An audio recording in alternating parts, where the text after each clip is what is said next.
Stop. What?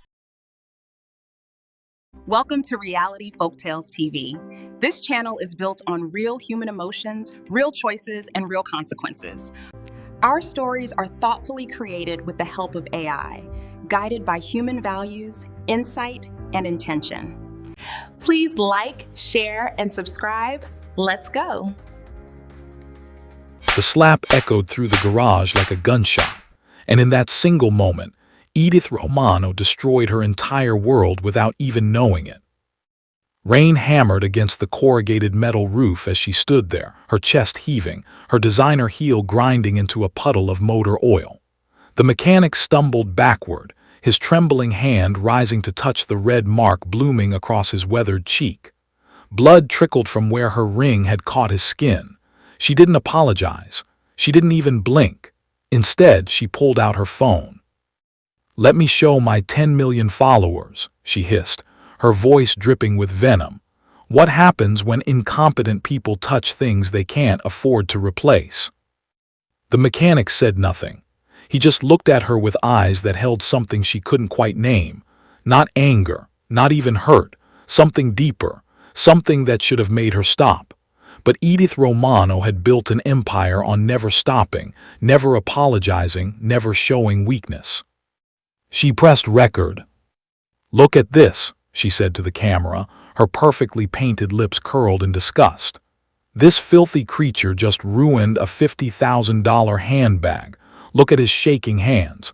Can't even hold a wrench steady. This is what happens when society lets anyone think they can serve people like us." Before we continue, I want to know where you're watching this from and what time it is in your world right now. Drop a comment below. And if you're already hooked by this story, hit that like button, smash subscribe, and share this with someone who needs to hear what happens next. Trust me, you won't see this twist coming. The video went live at exactly 9:47 on a Tuesday night. By 9:53, it had 300,000 views. By 10:15, it had 2 million.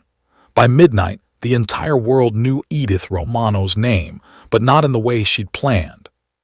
The comments started gentle at first. "This seems harsh." Then they grew teeth. "Do you know who that man is?" Someone posted a link, then another, then a flood.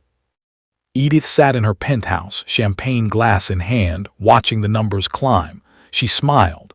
Controversy sold. Controversy made her relevant. She'd weathered storms before. The view from her floor-to-ceiling windows showed the city glittering below like scattered diamonds. This was her kingdom, her empire, built from nothing but ambition and ruthlessness and an unwillingness to let anyone stand in her way.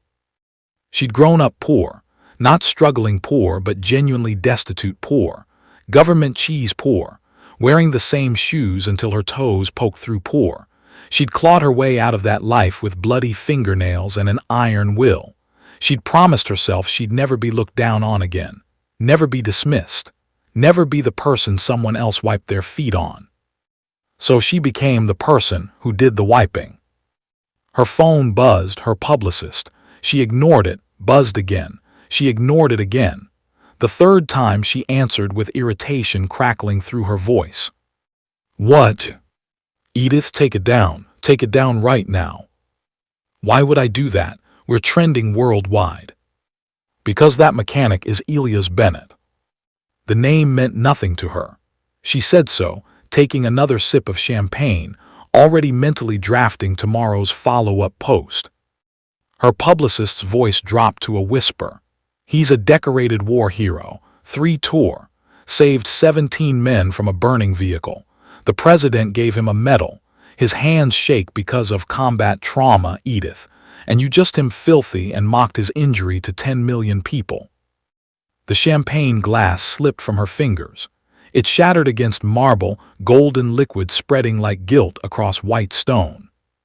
She tried to delete the video, too late. It had been downloaded, shared, reposted across every platform on Earth. News outlets picked it up. Veterans organizations released statements. Her sponsors started calling. Then they stopped calling. Then they sent termination notices. By morning, she'd lost 4 major contracts.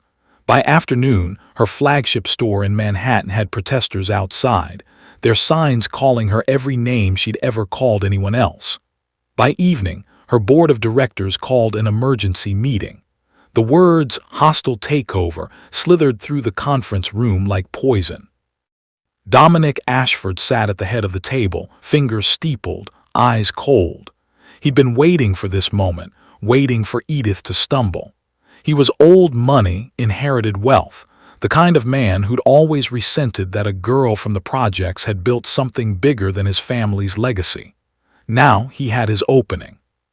"The Romano brand is toxic," he announced, his voice carrying the satisfaction of someone watching an enemy fall. "Our stock has dropped 37% in 18 hours. Investors are fleeing. I'm calling for a vote to remove Edith as CEO." She stood, heels clicking against hardwood, every inch of her radiating the fury that had built her empire. "This company is mine. I built it from nothing. One mistake doesn't erase 15 years of." "One mistake," a board member laughed bitterly. "You assaulted a war hero on camera and mocked his disability. We're facing lawsuits, boycotts, and a complete brand collapse. You're done, Edith." The vote was 8-2. She was out. She wanted to scream, wanted to flip the table, wanted to remind them that without her vision, without her ruthlessness, without her willingness to do what others wouldn't, this company would still be a sketchy online boutique selling knockoffs from her studio apartment. But the words died in her throat because she saw it in their eyes.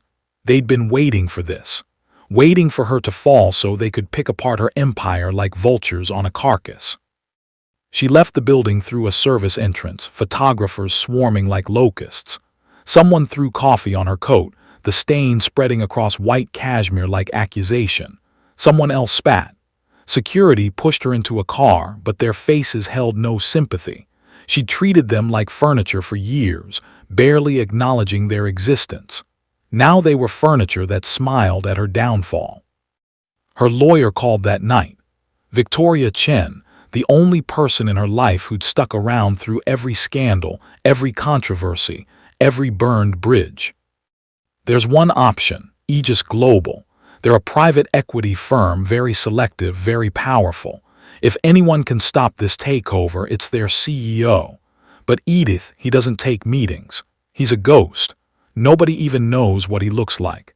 He built the company from nothing 20 years ago and turned it into a powerhouse, but he stays completely out of the public eye. Get me the meeting. I've been trying for 2 years too. Get me the meeting." Silence. Then, surprisingly, he said yes. "Tomorrow, 2 p.m., don't be late. And Edith, whatever you do, don't be yourself." Edith spent that night packing her penthouse, rehearsing apologies she'd never had to make before. She'd spent 15 years building walls, and now she had to figure out how to sound like someone who knew how to tear them down. She practiced humility in the mirror. It looked wrong on her face, like wearing someone else's skin.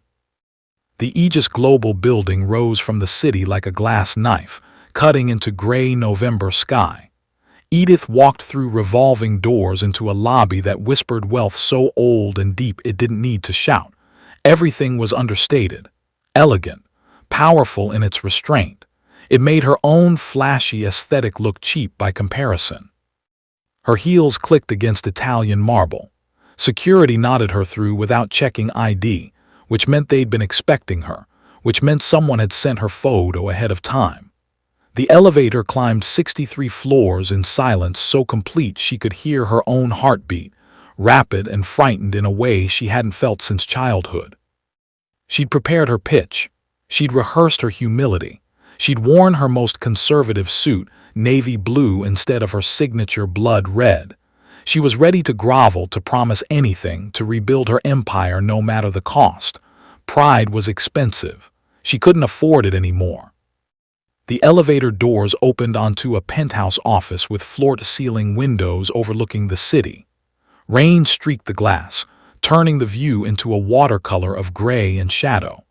Behind an enormous desk sat a figure in silhouette, backlit by gray daylight. "Miss Romano," a voice said, "please sit." She moved forward, confidence returning. This was her element, negotiation, power. She could seduce, manipulate, or intimidate her way through any deal. She'd done it 1,000 times. Men were easy. Flash some leg, lower your voice, make them feel important. She had this. The figure stood and stepped into the light. Edith's world stopped.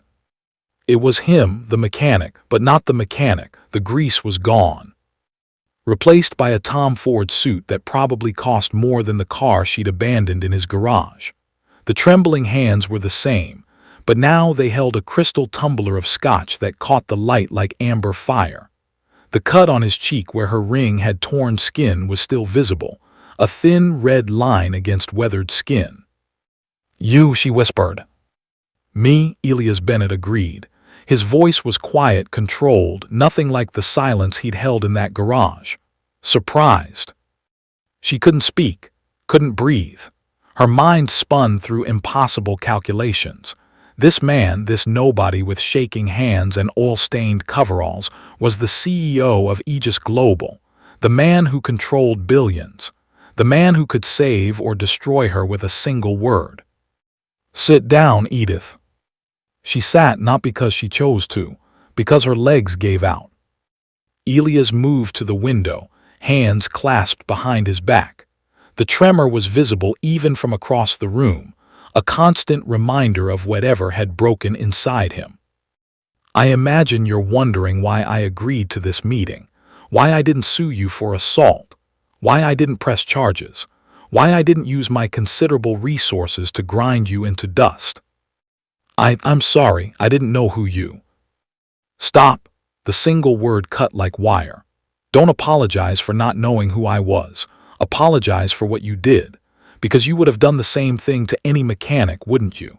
If they'd touched your precious bag, if they'd been beneath you in the grand hierarchy you've constructed in your mind. You didn't slap a CEO.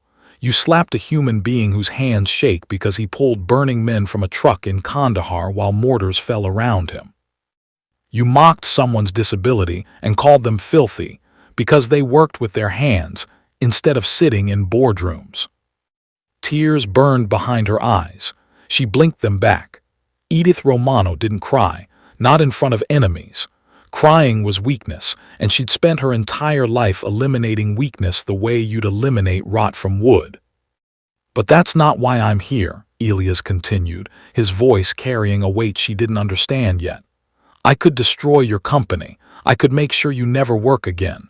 I could do to you what you tried to do to me, humiliate you before the entire world. God knows I've thought about it, spent 3 days thinking about nothing else, but I won't." Hope flickered in her chest like a candle in wind. "I'm going to save your company." The candle became a flame.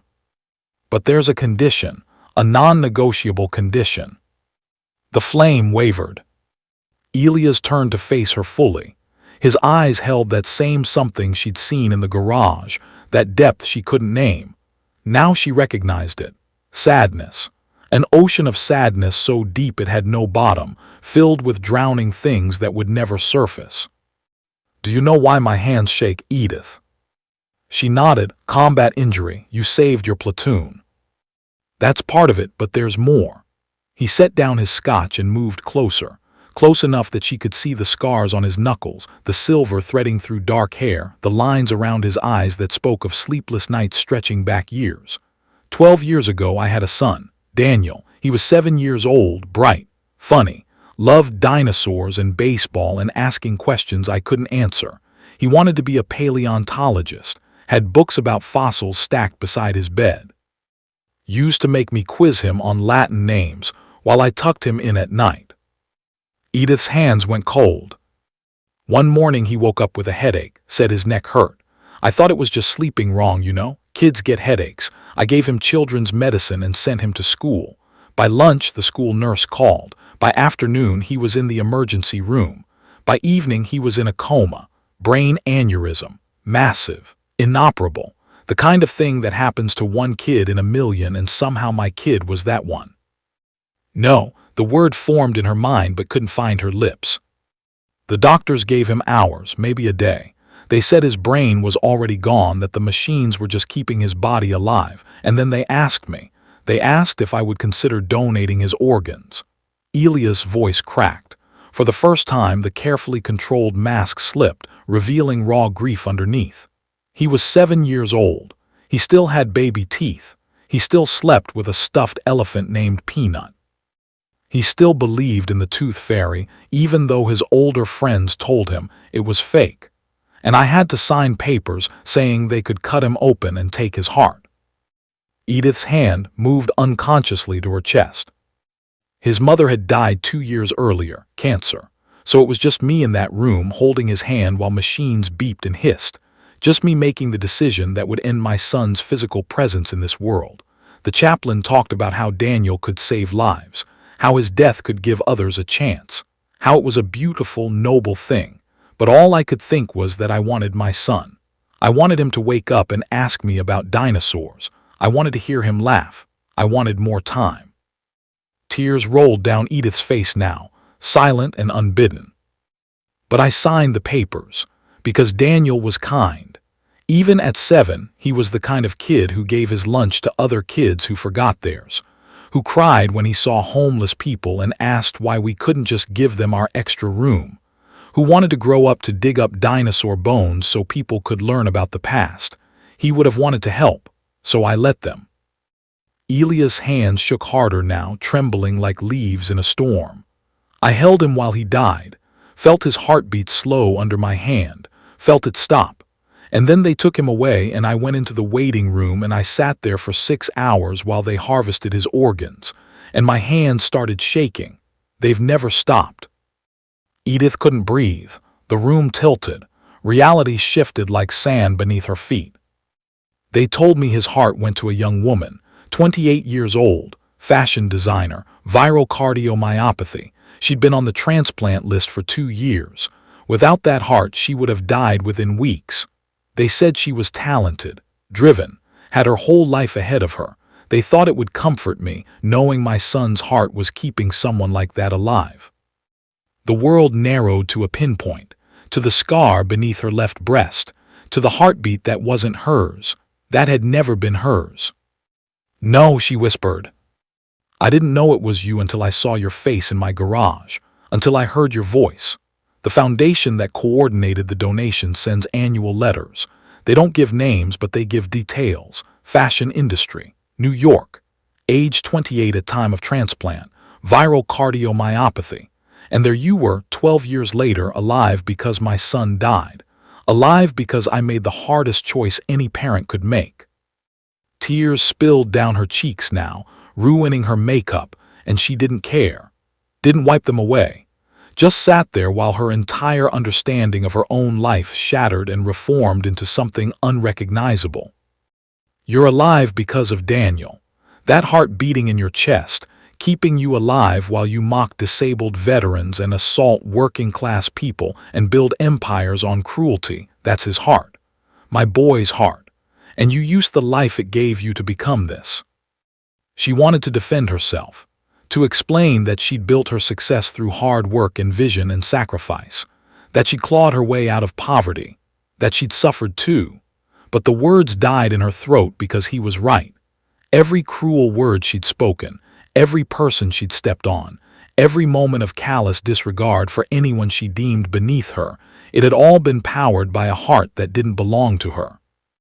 A heart that had belonged to a 7-year-old boy who loved dinosaurs and believed in kindness. "I should hate you," Elia said quietly. "I should let your company burn, let you lose everything, let you feel a fraction of what I felt. My lawyers drafted a lawsuit that would have buried you. I had the evidence, the video, witnesses, a slam-dunk case that would have taken every dollar you ever made, but I can't do it, because you're alive, and that means some part of Daniel is still alive, and I can't destroy that. I won't." He moved to his desk, pulled out a folder, slid it across polished wood toward her. "This is the deal. I'll buy out Dominic Ashford's shares. I'll stabilize your company. I'll rebuild your brand. I'll make sure you keep everything you built. But in exchange, you will take a leave of absence, 6 months, and you will work at my garage." She looked up, confused through tears. Not as a figurehead, not as a PR stunt. You will work as a mechanic's apprentice. You'll arrive at 6 a.m. You'll change oil. You'll rotate tires. You'll clean tools. You'll work with your hands. The same way Daniel's heart works in your chest. You'll meet the kids who come in on weekends, underprivileged children who can't afford to fix their bikes. You'll see what real value looks like, what real work looks like, what real humanity looks like. I don't know how to. You'll learn, the same way you learn to design clothes and build brands and destroy people with words. You'll learn. And maybe, if you're lucky, you'll remember that the life you're living isn't just yours. It's his. And he deserves better than what you've done with it. Edith stared at the folder, at the contract inside that would save everything she'd built. The price was her pride, her image, her carefully constructed identity as someone above the ordinary struggles of ordinary people. 6 months of her life in exchange for keeping everything she'd spent 15 years building. But it was more than that, and she knew it. It was 6 months to prove she deserved the gift she'd been given, to prove that a 7-year-old boy hadn't died so she could become a monster. She thought about the heart in her chest, thought about a 7-year-old boy she'd never known, thought about a father watching his son die and choosing to let others live instead, thought about trembling hands that had pulled burning men from wreckage and held a dying child and now offered her salvation she didn't deserve. She signed. The garage smelled like motor oil and coffee and honest work. Edith arrived at 5:53 a.m. on her first day, wearing jeans she'd bought at a department store because she'd never owned casual clothes before. The other mechanics stared. One laughed. She didn't blame them. She'd seen the video, seen herself at her worst, seen the woman she'd become reflected back through 10 million screens. Elias handed her coveralls without ceremony. Put these on. You'll start with basic tool organization, then we'll move to oil changes. The first week was hell. Her back ached from bending over engines. Her hands blistered from gripping unfamiliar tools. She went home each night covered in grease and bruises and exhaustion so deep it felt like drowning. She wanted to quit, wanted to buy her way out, wanted to run back to boardrooms and champagne and the comfortable cruelty of her old life. But every morning she came back, because Elias was there, hands trembling as he showed her how to properly drain oil, how to check brake pads, how to diagnose problems by sound alone. Because she saw how he treated everyone who walked through that garage door with the same respect, whether they drove a Bentley or a 20-year-old sedan held together with hope and duct tape. The second week a kid came in, couldn't have been more than 10, pushing a bike with a broken chain. Mr. Bennett said you fix bikes here. Free, I mean, for kids. Edith looked at Elias. He nodded toward the workbench, saying nothing, letting her figure it out. She spent 2 hours learning to repair that chain. Her hands fumbled. She dropped tools. She wanted to scream with frustration because her hands, which could sketch perfect designs and sign million-dollar contracts, couldn't manage a simple bicycle chain. But the kid waited patiently, telling her about school, about his mom who worked 3 jobs, about how this bike was his only way to get to the library where he did homework because they didn't have internet at home. When she finally got the chain back on, when the kid rode circles around the garage with a smile so bright it hurt to look at, something cracked inside her chest. Not her heart, the armor around it. "Thank you," the kid said, and he meant it. Really meant it. Not the fake gratitude people gave her at fashion shows. Real gratitude for a real service that actually mattered. The third week, she met Mrs. Patterson, an elderly woman whose ancient sedan kept breaking down. Edith watched Elias explain the repairs gently, carefully, refusing payment because he knew she couldn't afford it. Watched him lie about finding used parts when Edith knew he'd bought them new. Watched him treat this woman with the same respect he'd probably treat a president. "Why do you do this?" she asked him that night after everyone else had gone home.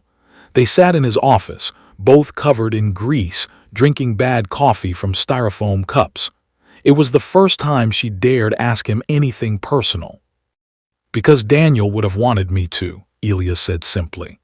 "Because the world took my son, and I can either let that make me bitter or let it make me better. Because these hands shake, and I can either hide them or use them to help people. Because at the end of the day, we're all just people trying to survive, and kindness costs nothing but means everything." Edith looked down at her own hands. They were rough now, scarred, nails broken and stained with grease that wouldn't wash out completely, strong in ways they'd never been when they'd only known designer pens and champagne glasses. "I'm sorry," she whispered, "for what I said, what I did, for wasting the gift you gave me, for being the kind of person who could look at suffering and see only inconvenience, for everything."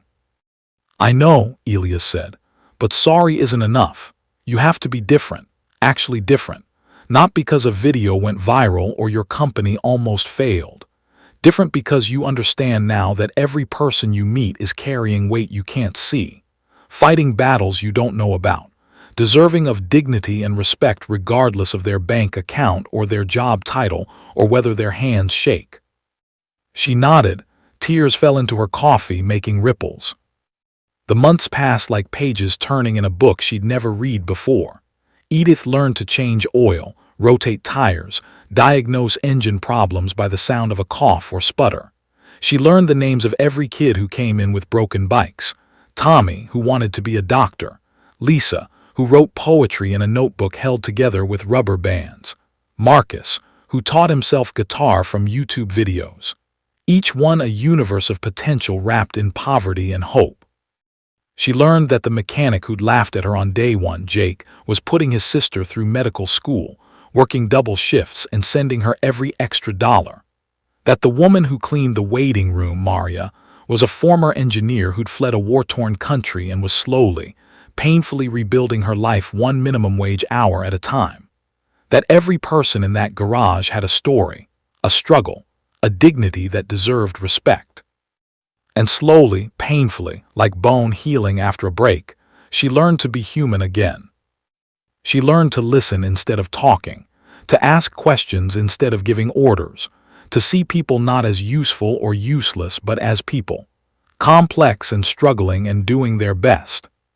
She learned that the fancy car she drove meant nothing to the single mom, whose minivan broke down on the way to her second job, that her designer clothes looked ridiculous covered in grease, that the manicured hands she'd been so proud of couldn't do half the work that Jake's scarred knuckles could manage. She learned what it felt like to be genuinely tired at the end of a day. Not stressed tired or frustrated tired, but physically exhausted from honest work. And she learned that exhaustion felt better than any spa day ever had. One Saturday, 6 months to the day after she'd signed Elias' contract, a young girl came in with a bike so old it barely qualified as one. The frame was bent. The tires were bald. The seat was held on with duct tape and prayer. "Can you fix it?" the girl asked shyly, eyes downcast like she expected to be turned away. Edith looked at the bike, looked at Elias. He shrugged, leaving the decision to her. This was a test, she realized, not of her mechanical skills, but of who she'd become. She could fix it, probably. It would take hours, but she could also do something else, something the old Edith would never have considered. "Wait here," she told the girl.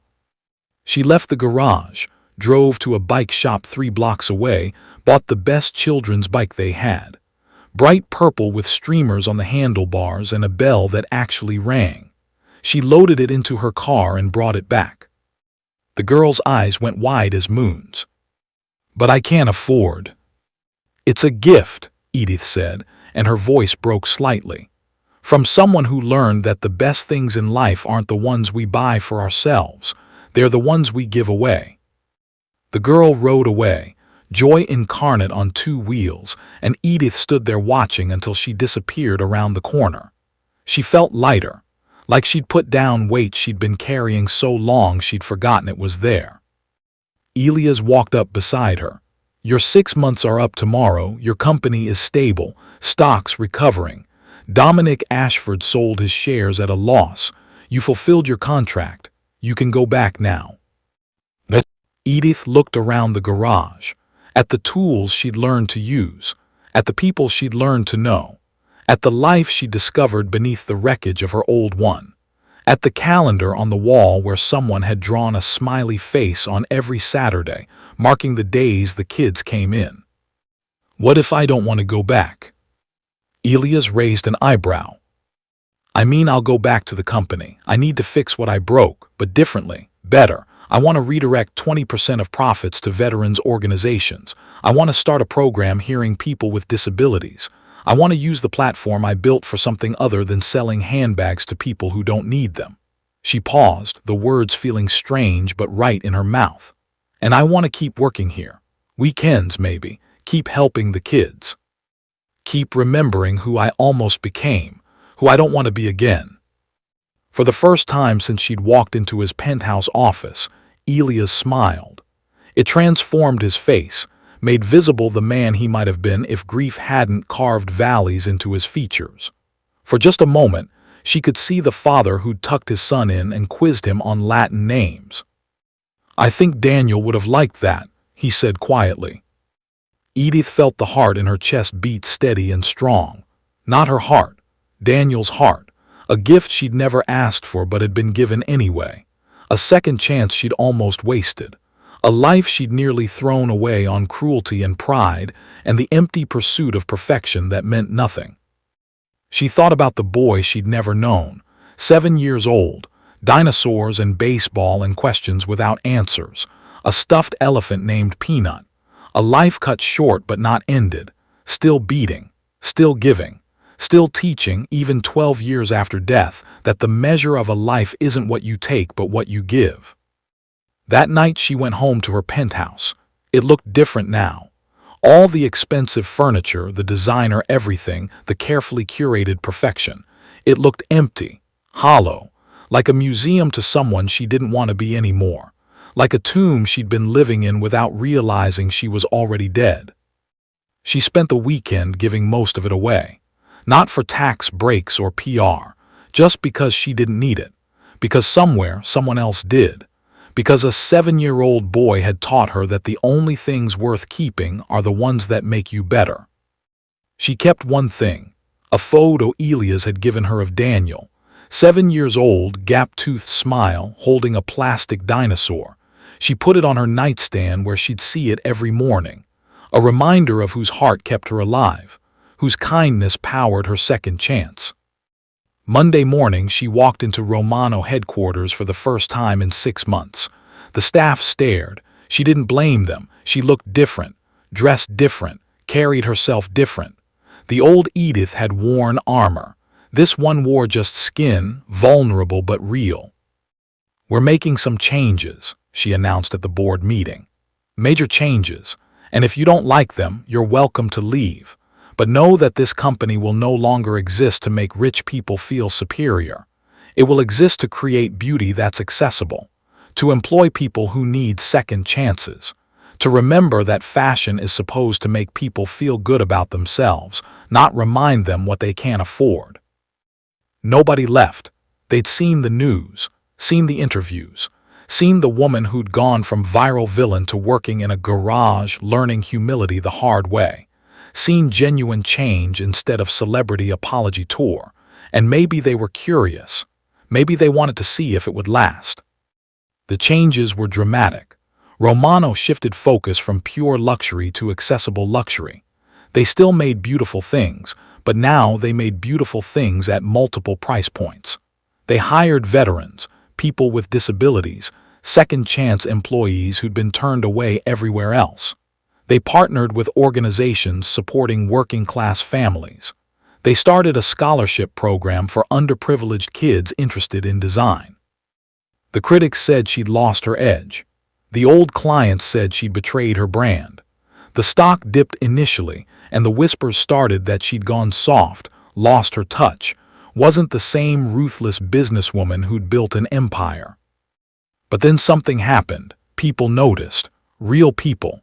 People who'd never been able to afford Romano before but appreciated what it stood for now. People who valued companies that valued people. Sales climbed. Different sales. Better sales. Sales that felt like building something instead of taking something. A year after the slap heard around the world, Edith stood in Elia's garage on a Saturday afternoon, teaching a teenager how to change a tire. Her hands were strong now, scarred but capable. Her clothes were simple. Her hair pulled back in a practical ponytail instead of a designer style. She looked more alive than she had in any magazine spread, more real than any runway appearance. "You did good," Elia said, appearing beside her as the teenager drove off, newly confident in their automotive skills. "I'm trying," Edith replied, "every day to be worthy of this." She pressed her hand to her chest, feeling the steady rhythm underneath, "to honor what he gave me." "You are," Elia said. "You're becoming the person this heart deserved to save." They stood together in comfortable silence, two people forever connected by grief and grace, by the worst moment of one life and the second chance of another. Outside, rain began to fall, drumming against the metal roof just like it had that night when everything changed. But inside there was warmth. There was purpose. There was the quiet satisfaction of work that mattered and a life being lived right. Edith thought about the woman she'd been, the one who'd slapped a stranger over a handbag, who'd mocked disability and poverty and humanity itself. That woman was gone, not erased. You couldn't erase mistakes that big, but transformed. Redeemed not by words but by actions, by showing up day after day to be better, do better, mean better. She thought about the lessons she'd learned in grease and motor oil, and the faces of children grateful for a fixed bike. That wealth means nothing if it makes you cruel. That power means nothing if it makes you blind to others' suffering. That perfection means nothing if it prevents you from being human. That the truest measure of a person isn't what they wear or own or achieve, but how they treat the people who can do nothing for them. That sometimes the heart beating in your chest isn't even yours, but that doesn't make the life it powers any less valuable. It makes it more valuable, because it's a gift, a responsibility, a reminder that we're all connected, all dependent on grace we didn't earn and second chances we don't deserve. The rain fell harder.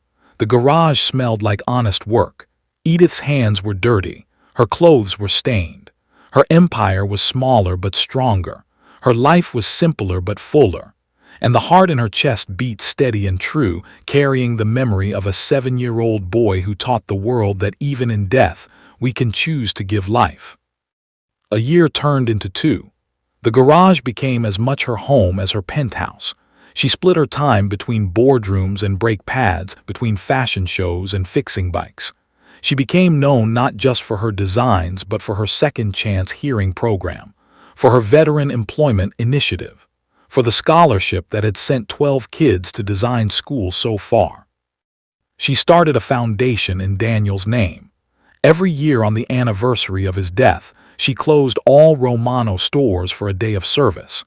Employees volunteered at veteran centers, children's hospitals, community garages. It cost the company millions in lost sales. She didn't care. She learned that Jake's sister became a doctor and came back to volunteer at free clinics in their old neighborhood. That Maria's daughter graduated top of her class and got into MIT.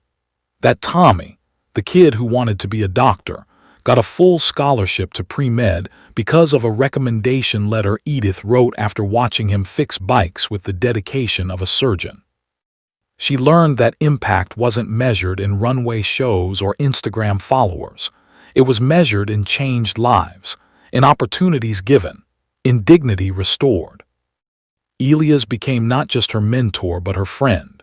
They had coffee every Saturday morning before the garage opened, sitting in comfortable silence or talking about everything and nothing. He told her stories about Daniel, about the dinosaur phase that lasted 3 years, about the time Daniel tried to dig for fossils in the backyard and flooded the basement, about the laugh that sounded like bells.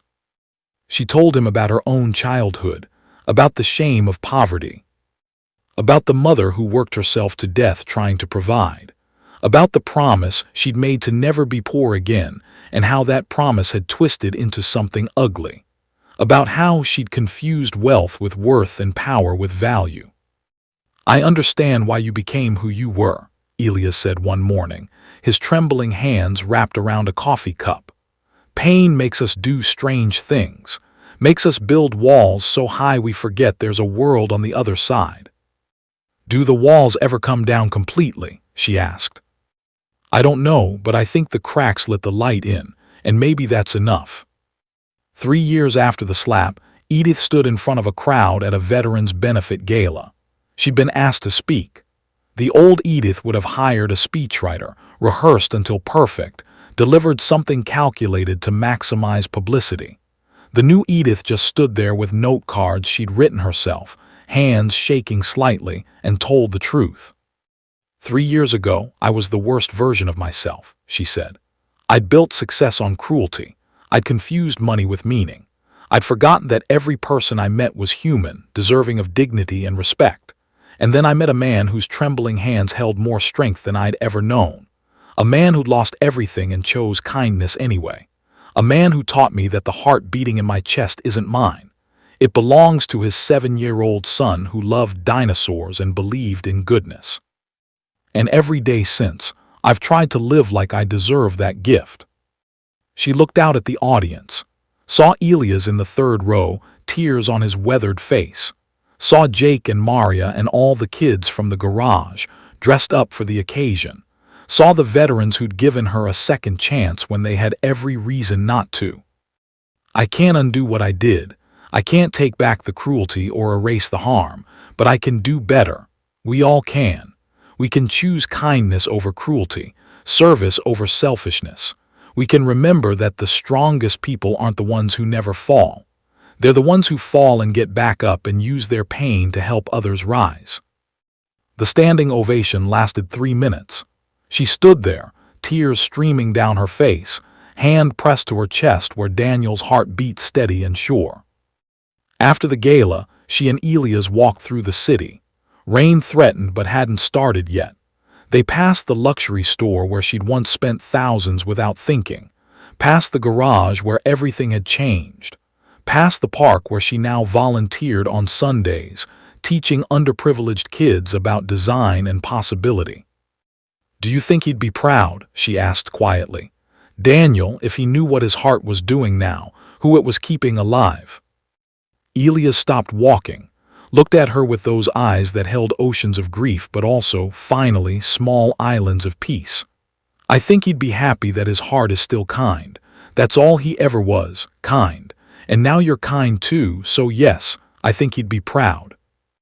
They stood there in the threatening rain, two broken people who'd found healing in the most unlikely place, in grief and grace, in second chances and trembling hands, in the understanding that redemption isn't about erasing who you were, it's about becoming who you should have been all along.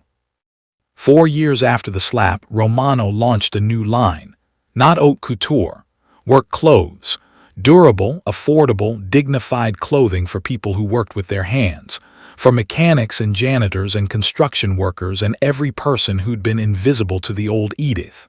The fashion world called it career suicide. The critics mocked it. It became their best-selling line. Edith stood in the garage one Saturday wearing her own design, reinforced jeans and a shirt that could handle grease stains, helping a young woman fix her car. The woman was a single mother, 3 kids, working 2 jobs. Her car was her lifeline. Without it, she'd lose everything. "I can't afford much," the woman said nervously.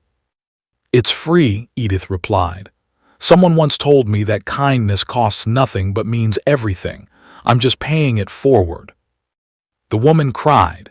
Edith hugged her, both of them smelling like motor oil and hope.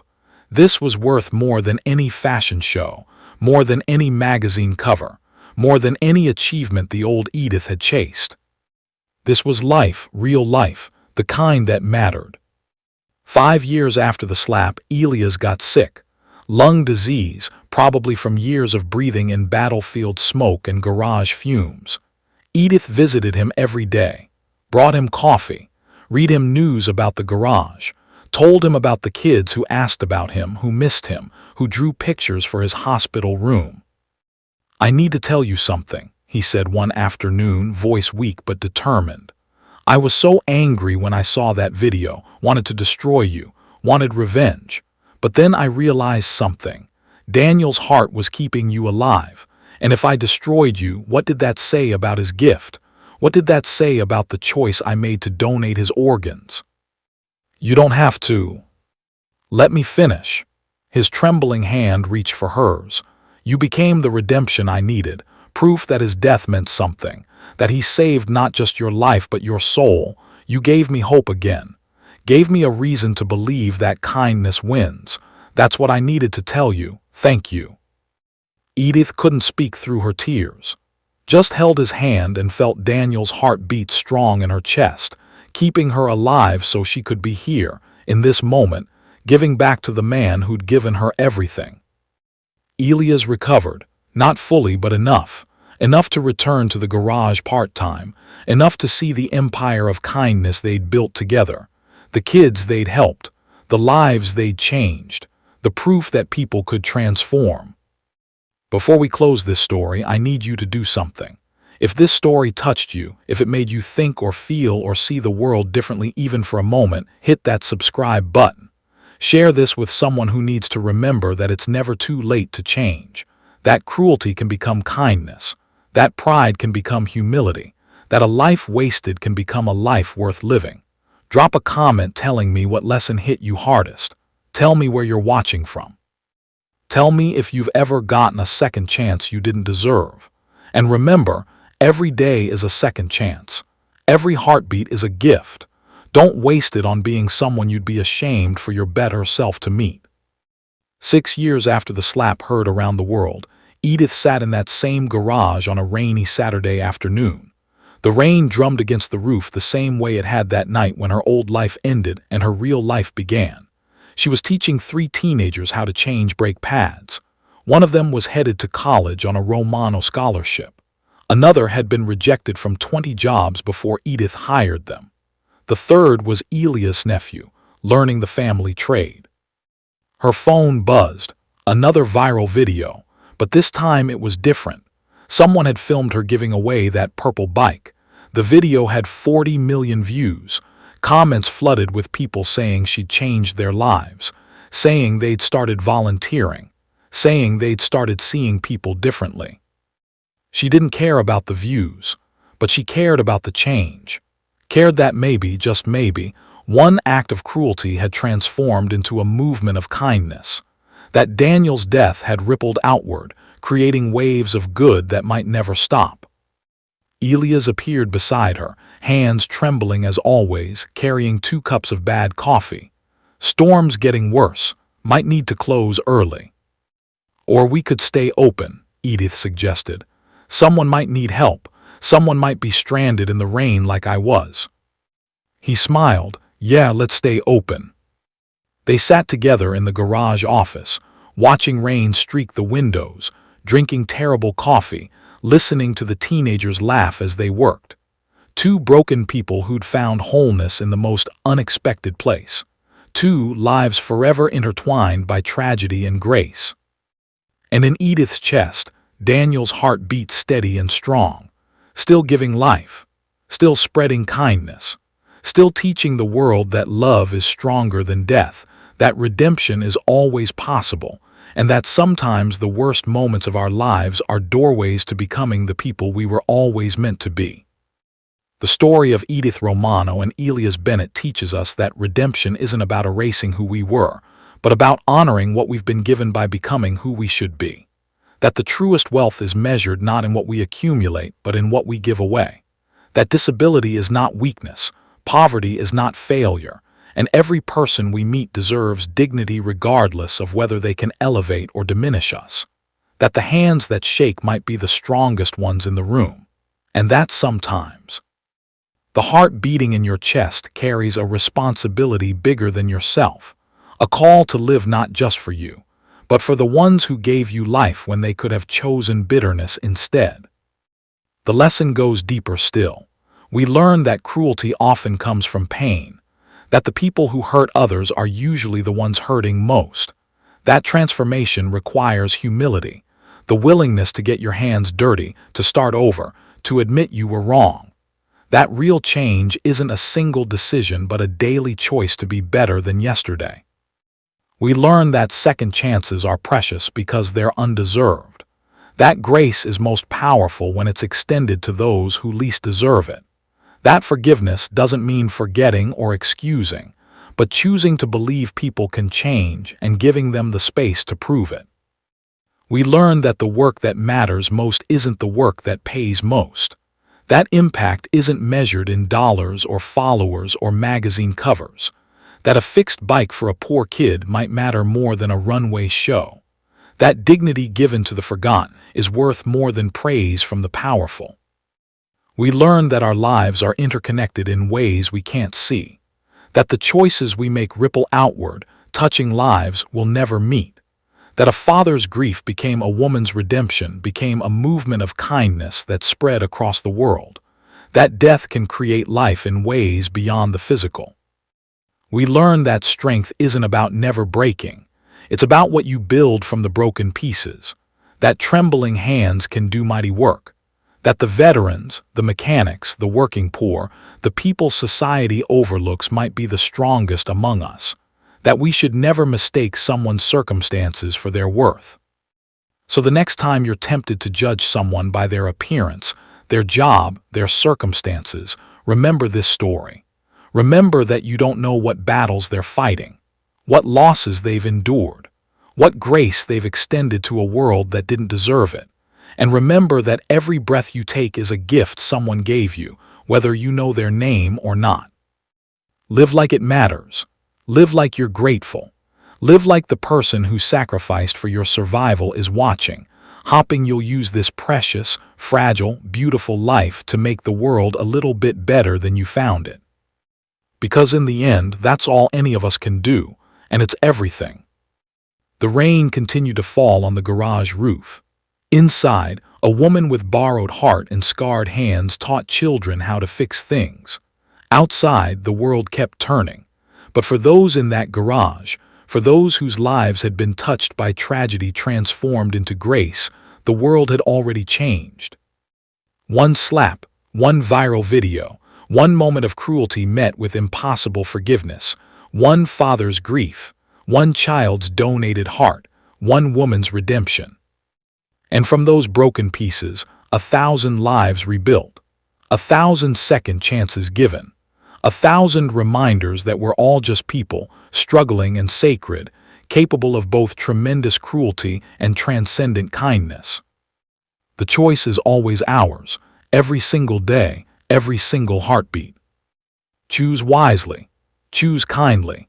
Choose like someone's watching who gave you everything and expects nothing but your best self in return. Because they are, and you owe them your transformation. Thank you so much for watching, and please don't forget to subscribe, like, and share. May your day be blessed